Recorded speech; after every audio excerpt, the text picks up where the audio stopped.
Hey, it's Drybear. We wrapped up our leveling builds for Ranger, so wanted to do the same thing we did for the other 5 classes in Path of Exile 2 Early Access. Let's do a review of the class and how I feel where they stand right now for the leveling process. Now, we managed to make 3 very viable leveling builds for Ranger overall. I would have done more, but I'm very eager to actually get into like polished endgame builds now. So I think 3 is good enough for the Ranger. We'll just move on overall. So I'll leave a link to those down below in the comments description if that's something that you're looking for. Now, when it comes to the Ranger, I think that they have one of the most viable and most efficient leveling builds in the game right now with Lightning Arrow and with Lightning Rod.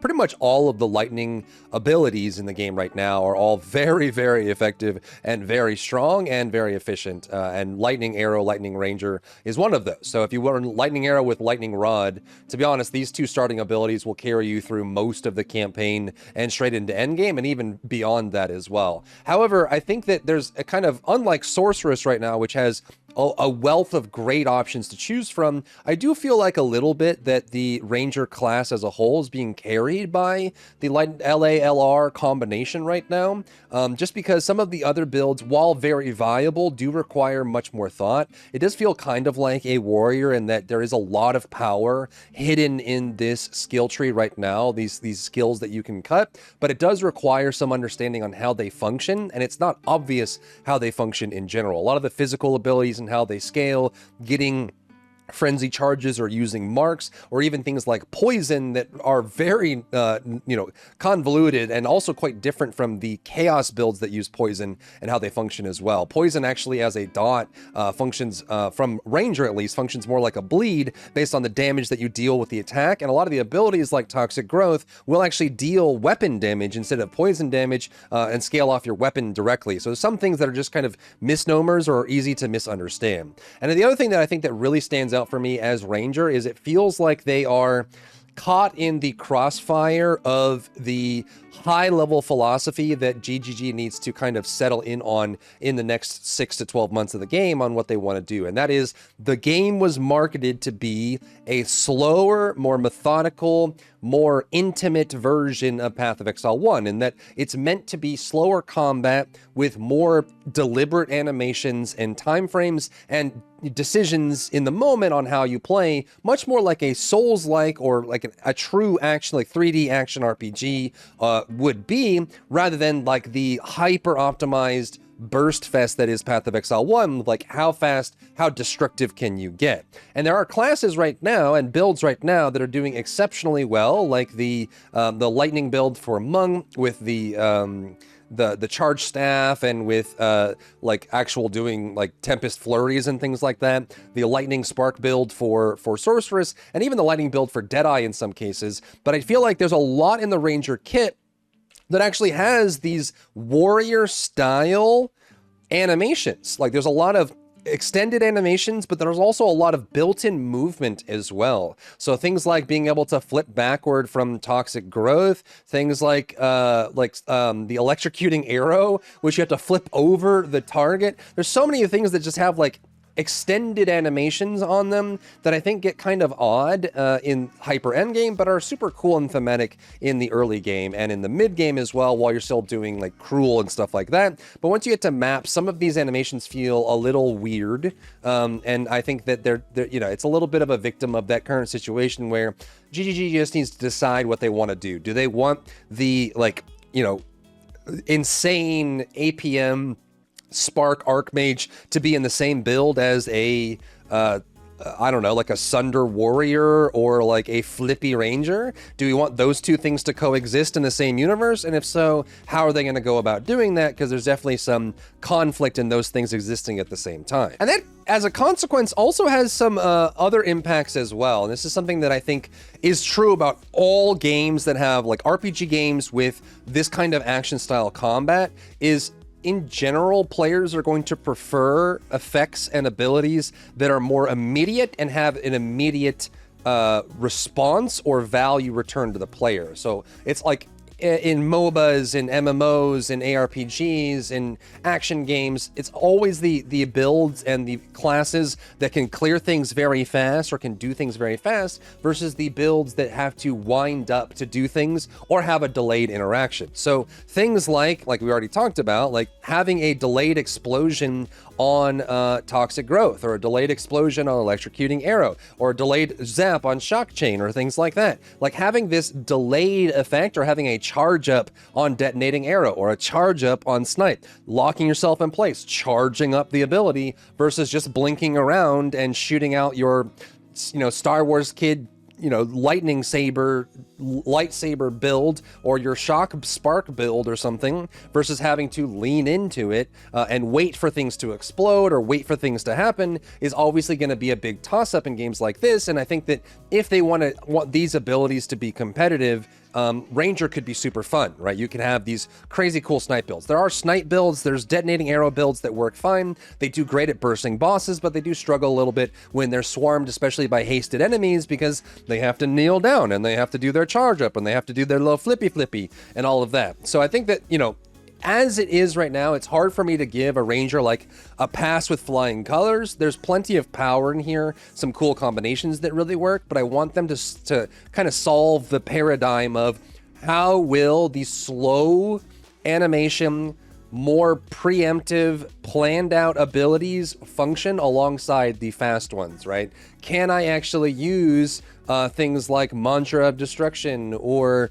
like an actual like wind up on something, or can I use like, Size Sunder or Supercharged, or even Perfect Strike, or can I use, Snipe or detonating arrow alongside the same abilities that are incredibly fast, or the builds that use minions to block their path or detonate on things like that, or that cast on effects that casters have versus martial classes. That I think is something that we'll just have to wait and see. And as it stands right now, I think those things tend to feel worse compared to other options the later into the game you go. The Ranger also suffers currently from the divide between armor and evasion and energy shield. There are definitely, there's more value right now in doing energy shield as an effective health increase and a survivability increase. And there's definitely a lot more of an uphill battle for running evasion and armor in that same sense, because obviously there are some diminishing returns on the armor side, where the bigger the hit that you take, the more damage you will take, which means that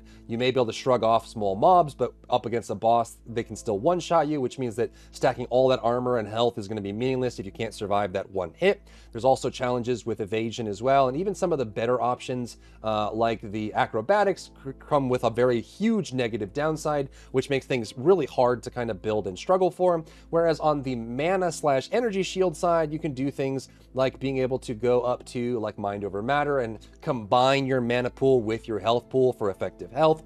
Things like Chaos Inoculation, which makes you immune to effects that go through energy shield, and then just stack your energy shield on top of it. There's like things like Eternal Youth, which can allow you to use energy shield as a flask recharge. Plenty of stuff on the top side of the tree, like the northern hemisphere is eating good right now, and the southern hemisphere has less options that are less viable and don't scale as well, outside of just active blocking. Honestly, active blocking is the savior right now for these classes, but some classes like Mercenary or Ranger can't run their primary signature weapon with a shield in their offhand, which means they're very limited in being able to use active blocking to supplement some of those survival aspects. So those are kind of like the big things that I would say about Ranger in general that are more game-wide problems that Ranger is suffering from, that if those game-wide problems get properly addressed, Ranger will, rocket up to the moon. I think there's some really cool options in here. All these animations are fine if you can make them not super risky to pull off. The delayed effects are fine if you can make it so you can set them up properly and you're not punished for being slower than other classes. Things like that. Outside of those issues, I think the Rangers is actually an excellent spot. I think the damage output, like most of the abilities you can run while leveling, are quite good. I think that Escape Shot, unfortunately, is a little slow for the animation that you get. In fact, many of the Ice Ranger builds will probably go for, things like Frost Bomb to build up, or Ice Nova, or heck, even going over into like Frozen Locust or Glacial Cascade or Ice Strike just to build it up, because I feel like Escape Shot falls off a little bit.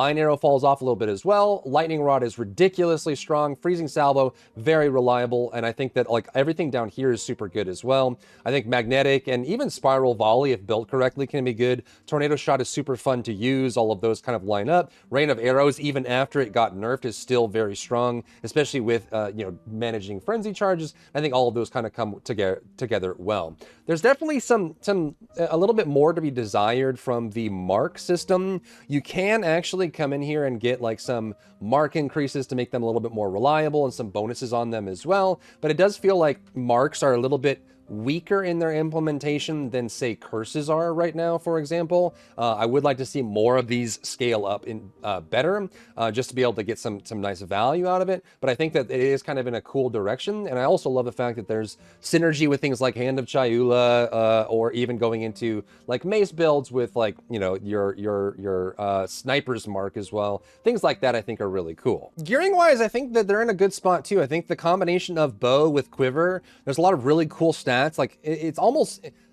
what's interesting too is like if you look at like casters, they have staves versus wands and their focus in the offhand. But wand and focus have pretty much the same stats that they can roll, and they're usually about half the value of a staff. So it's like not the same, like you kind of get like the same options, but it also allows you to run a shield if you're running a witch or like a tanky sorcerer or something like that. However, the stats that roll on quivers is different from bows, which means you get a little bit more variety in what you can combine together. There's also some really cool uniques for these that you can combine together as well. And them being a martial class means that they can also use things like their gloves or even their boots in some cases to be able to add more damage to their build overall, which I think is a nice addition to the gearing process. And I think that the bows in general feel pretty good for the ranger. Next, let's talk about the passive skill tree. It is probably about average. I would say that the passive skill tree is better than the mercenary duelist tree right now. There's some very powerful options very early on in the tree, like for their pizza slice inside of the skill tree. There's some really good options here for nodes,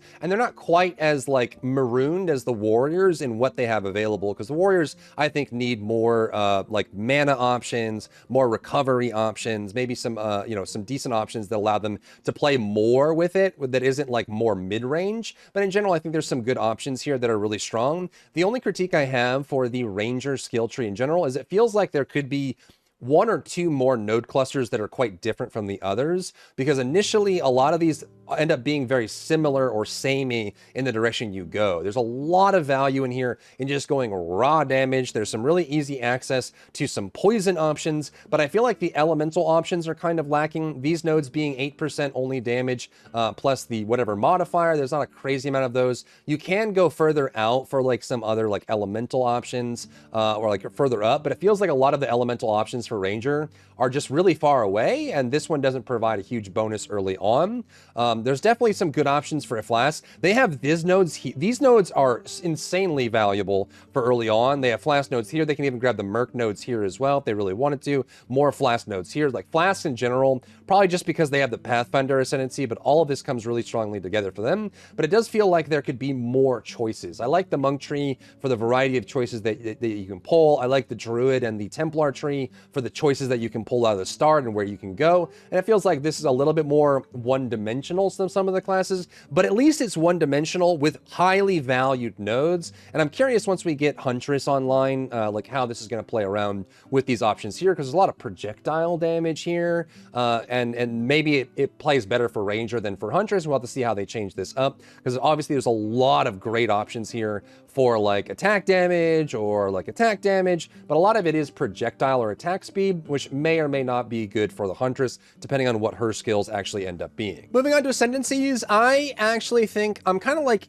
in a middle road. To me, it feels like the Ascendancies for Ranger are kind of like Mercenary in that there are some really good things and there are some kind of mediocre choices. There's not like any bad choices per se, but it does feel like there isn't like enough synergy between the paths that you can combine together. I do feel like we're missing the Roa for movement, which I think was supposed to launch with early access but didn't. And I think there's definitely some great choices. Starting with Pathfinder here, you can get Magnitude of Poison, which works great. This, like, it feels like a lot of these are just separate, right? There's some synergy here with Concoction and the flash charges, but not so much with just getting passive skill points, or just getting skill speed in general, which kind of feels a little bit more like Deadeye in some cases. You can do like the super speed flippy skill speed spam you can do with some kind of cool combinations with Pathfinder, but it does feel like a little bit like each one of these branching paths is kind of insulary in of itself, without some crazy synergies that we have with some of the Witch Ascendancies or Sorceress Ascendancies, which I think line up really nicely. But at least you can find home here. I think the concoctions are really fun to play with, and I would love to do like some concoction builds in general for the elements. You can do with poison, you can do some flash charges with the concoctions, and then these two here are just kind of like they feel like they're almost like a skill tree node rather than an ascendancy, right? It's just kind of like you get skill speed or you get passive skill points. It feels like it's just kind of like a boring cop-out.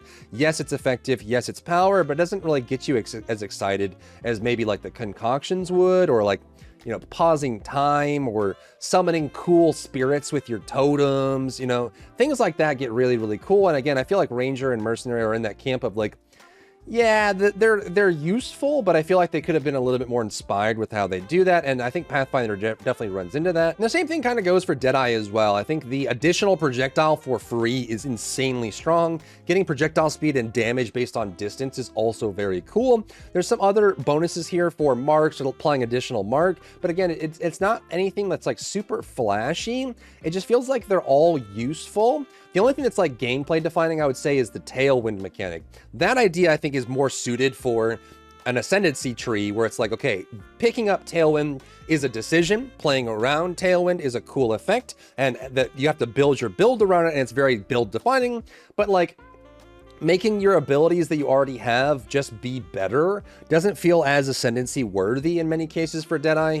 And even just like, you know, some of these benefits like doubling frenzy charges, that's cool. Getting additional mark, getting additional projectile, those are cool. Lower penalty on accuracy, that's cool. But it doesn't feel like it's like as thematic as it possibly could be. So that would be like my main critique for the Ascendancy. And that's what I got for Ranger. I would say they're not bad. They're not like the best designed class. And I think some of that just comes down to the overall like global game issues rather than Ranger issues. And once they decide on what side of the fence they want to be on with the global game issues, I think Ranger will very happily fall into place and everything will work out as it should. And I'm also very excited to see what the third Ascendancy is for Ranger that hopefully brings us all together, and unique things like the Roa mount and stuff like that. But let me know what you think about Ranger down below. If you found value in today's video, leave a like down below, leave a comment for the algorithm to help this video get seen by more people, and don't forget to check out my other channels for other content and other stuff and other things.